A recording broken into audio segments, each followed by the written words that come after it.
Bismillahirrahmanirrahim. Assalamualaikum warahmatullahi wabarakatuh. Selamat pagi anak-anakku tercinta. Bagaimana kabarnya hari ini? Semoga kalian sehat selalu. Jangan lupa pada masa pandemi ini kalian harus jaga kesehatan dengan cara 3M, yaitu memakai masker, menjaga jarak, dan selalu mencuci tangan. Jangan lupa kalian harus rajin berolahraga. Sebelum kita ke pembelajaran, alangkah baiknya kita semua selalu bersyukur kepada Allah dengan cara berdoa. Baiklah, untuk tujuan pembelajaran yang pertama, siswa mampu menemukan jawaban dari pertanyaan yang diajukan berdasarkan teks.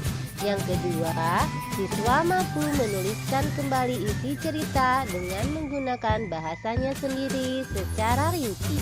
Yang ketiga, siswa mampu menyebutkan peninggalan kerajaan di masa Hindu, Buddha, dan Islam dan pengaruhnya di wilayah tempat dengan menggunakan peta pikiran. Yang keempat, siswa mampu menganalisis kerajaan di lingkungan daerah setempat. Yang kelima, siswa mampu membuat laporan peninggalan kerajaan masa Hindu, Buddha, dan Islam pada masa kini dan pengaruhnya bagi di masyarakat wilayah setempat dalam bentuk peta pikiran. Dan yang keenam, siswa mampu menganalisis sifat-sifat cahaya dan hubungannya dengan penglihatan dengan benar. Yang ketujuh, siswa mampu menyusun hasil percobaan yang memanfaatkan sifat-sifat cahaya dalam bentuk tulisan. Untuk materi pokoknya yaitu Bahasa Indonesia dan IPS tentang membaca teks Raja Purnawarman Panji Segala Raja. Dan untuk IPA yaitu percobaan sifat-sifat cahaya. Anak-anak, marilah kita lihat di sini ada gambar. Di sini ada gambar seorang anak yang menolong kakek-kakek yang sedang menyeberang jalan. Di sini menolong orang lain dengan ikhlas, berani, dan gigih merupakan sikap yang dimiliki oleh para pahlawan. Untuk menghargai mereka, kamu bisa meneladani sikap kepahlawannya dalam kehidupan sehari-hari. Jadi, membantu kakek-kakek menyeberang jalan merupakan salah satu sikap kepahlawanan. Nah, kita sekarang akan mengamati gambar di bawah ini. Oke, anak-anak, apa yang mereka lakukan? Bagaimana pendapatmu mengenai hal itu? Hal baik apa yang kamu bisa contoh? Kesimpulannya, menolong orang lain dengan ikhlas, berani, dan gigih merupakan sikap yang dimiliki oleh para pahlawan. Untuk menghargai mereka, kamu bisa meneladani sikap kepahlawanannya dalam kehidupan sehari-hari. Lalu bagaimanakah perjuangan para tokoh di masa kerajaan Hindu, Buddha, dan Islam? Nah, bagaimana sikap kepahlawanan yang mereka miliki? Sikap kepahlawanan juga tercermin dari perbuatan beberapa raja di masa kerajaan Hindu, Buddha, dan Islam. Mari kita pelajari lebih lanjut. Ini adalah bacaan Raja Purnawarman Panji Segala Raja. Raja Purnawarman mulai memerintah kerajaan Tarumanegara pada tahun 395 Masehi. Pada masa pemerintahannya, ia selalu berjuang untuk rakyatnya. Ia membangun saluran air dan memberantas perompak. Raja Purnawarman sangat memperhatikan kesejahteraan rakyatnya. Ia memperbaiki aliran sungai Gangga di daerah Cirebon. 2 tahun kemudian, ia juga memperbaiki dan memperindah alur sungai Cupu sehingga air bisa mengalir ke seluruh kerajaan. Para petani senang karena ladang mereka mendapat air dari aliran sungai sehingga menjadi subur. Ladang para petani tidak kekeringan pada musim kemarau. Raja Purnawarman juga berani memimpin angkatan laut Kerajaan Tarumanegara untuk memerangi bajak laut yang merajalela di perairan barat dan utara kerajaan. Setelah Raja Purnawarman berhasil membasmi semua perompak, keadaan menjadi aman. Rakyat di Kerajaan Tarumanegara kemudian hidup aman dan sejahtera. Sebagai wujud kecintaan rakyat Kerajaan Tarumanegara kepada Raja Purnawarman, telapak kakinya diabadikan dalam bentuk prasasti yang dikenal sebagai Prasasti Ciaruten. Baiklah anak-anak, setelah membaca teks tersebut, jawablah pertanyaan berikut. Tuliskan perjuangan yang dilakukan oleh Raja Purnawarman. Yang kedua, tuliskan sikap kepahlawanan yang dimiliki oleh Raja Purnawarman. Yang ketiga, apa yang dirasakan rakyat Kerajaan Tarumanegara atas perjuangan yang dilakukan oleh Raja Purnawarman. Yang keempat, menurutmu bagaimana kehidupan rakyat Kerajaan Tarumanegara jika rajanya tidak memiliki sikap kepahlawanan? 5. Ceritakan kembali secara tertulis isi teks berdasarkan jawaban-jawabanmu. Tulisanmu harus memperhatikan peristiwa yang ada, runtut, dan menggunakan ejaan yang benar. Ayo anak-anak, mari kita mengamati gambar di bawah ini. Berikut adalah beberapa tokoh dan peninggalan kerajaan pada masa kerajaan Hindu, Buddha, dan Islam. Nah, yang pertama Sultan Iskandar Muda, yaitu dari Kerajaan Aceh, yaitu berasal dari daerah Aceh. Terus yang kedua Sultan Hasanuddin, yang sering disebut ayam jantan dari timur, yaitu dari Kerajaan Goa Talo, berasal dari daerah Makassar. Kemudian Raja Balaputradewa, yaitu Kerajaan Sriwijaya, berasal dari Palembang, Sumatera Selatan. Terus Majapahit, Gajah Mada, dan Raja Hayam Wuruk berasal dari Kerajaan Majapahit. Nah, Prasasti Ciaruten adalah peninggalan Kerajaan Tarumanegara. Baiklah anak-anak, kita akan membahas tentang sifat-sifat cahaya. Untuk kegiatan kali ini, kami akan menggunakan beberapa peralatan.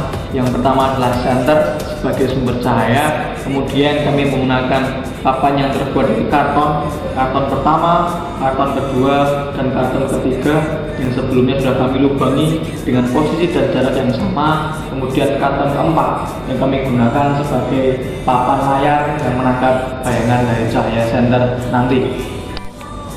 Langkah pertama yang kita lakukan adalah memposisikan karton dengan posisi yang lurus seperti ini. Kemudian langkah selanjutnya kita adalah menyalakan senter, kemudian menyalakan cahaya pada papan karton yang pertama. Dapat terlihat bahwasanya cahaya merambat dari papan karton pertama yang dilubangi, melewati papan karton kedua yang dilubangi, kemudian papan karton ketiga, dan cahaya terakhir mengenai layar sebagai penangkap cahaya. Terlihat di sana cahaya dapat ditangkap oleh papan layar, namun dapat kita lihat apa yang akan terjadi apabila karton ini kita geser demikian. Terlihat cahaya tidak dapat sampai ke papan layar yang keempat karena memang cahaya mengenai pada papan karton yang ketiga. Hal ini karena media dari cahaya tersebut terhalangi oleh papan yang ketiga. Apabila kita geserkan lagi, terlihat di sana cahaya kembali ditangkap oleh papan karton yang keempat. Hal ini membuktikan bahwasanya sifat-sifat cahaya adalah yang pertama merambat. Assalamualaikum warahmatullahi wabarakatuh.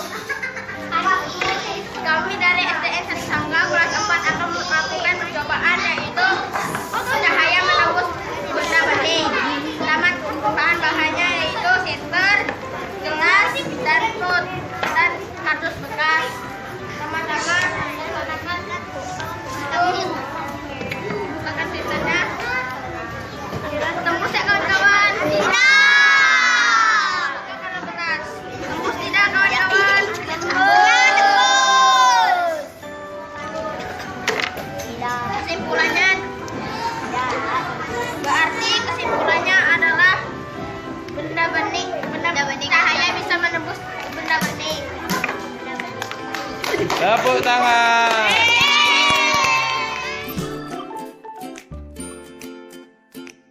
Cahaya senter yang diarahkan ke satu cermin maka dapat memantulkan cahaya pada satu arah saja. Kemudian kita lakukan percobaan menggunakan dua cermin, cermin A dan juga cermin B. Cahaya senter yang diarahkan kepada cermin A, maka cahayanya dapat dipantulkan ke cermin B. Kemudian cermin B memantulkan kembali cahaya ke cermin A. Semakin banyak cermin, maka cahaya semakin banyak dipantulkan. Cermin merupakan benda yang dapat memantulkan cahaya paling sempurna. Ini dikarenakan cermin memiliki permukaan yang halus dan juga licin. Oleh karena itu, cahaya pun dapat dipantulkan dengan arah yang sejajar. Contohnya seperti percobaan pertama yang dilakukan dengan menggunakan satu cermin. Biasan cahaya. Cahaya dibiaskan ketika melalui zat yang kerapatannya berbeda. Misalkan, ada sebuah gelas berisi air. Jika kita meletakkan benda ke dalamnya, maka benda tersebut akan terlihat patah atau bengkok. Hal ini terjadi karena benda tersebut dari udara yang kerapatannya rendah masuk ke air yang kerapatannya lebih tinggi.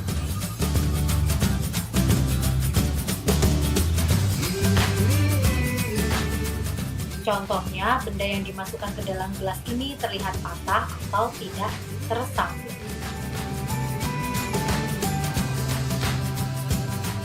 Sifat pembiasan cahaya yaitu cahaya yang menuju ke medium lebih rapat akan dibiaskan mendekati garis normal. Cahaya yang menuju ke medium kurang rapat akan dibiaskan mendekati garis normal. Garis normal adalah garis tegak lurus dengan permukaan benda, tepat di titik cahaya maksud. Misalkan ada sebuah prisma kaca, kerapatannya lebih tinggi dibanding udara. Cahaya datang dari udara, garis normal dengan sudut besar. Cahaya dibiaskan mendekati garis normal dengan sudut yang lebih kecil. Cahaya datang dari prisma, garis normal, dengan sudut kecil. Cahaya dibiaskan menjauhi garis normal, dengan sudut yang lebih besar. Peristiwa alam yang terjadi karena pembiasan, misalnya yang pertama adalah pelangi. Pelangi terjadi karena pembiasan cahaya matahari oleh titik-titik air di angkasa menjadi spektrum cahaya mezigulibinium atau merah, jingga, kuning, hijau, biru, nila, dan ungu. Kita dapat melakukan percobaan membuat pelangi menggunakan gelas berisi air. Menggunakan senter putih dengan sudut yang tepat akan muncul warna pelangi di belakang gelas. Jika diperhatikan lebih seksama, di bagian tepi cahaya yang tampak putih ada warna pelangi.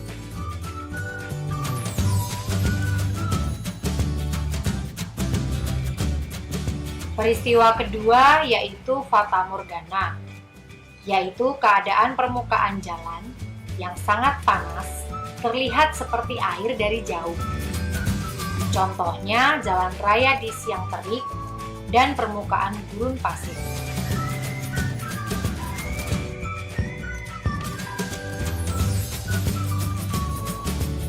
Peristiwa ketiga adalah halo, yaitu lingkaran cahaya yang muncul di sekitar matahari atau bulan. Jika pembiasannya terjadi secara sempurna, akan nampak seolah-olah ada 3 matahari.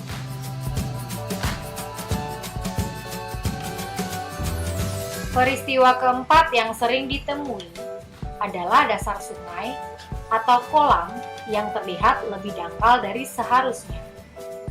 Hal ini terjadi karena mata kita melihat bayangan lurus dari cahaya yang sebenarnya dibiaskan di dalam air.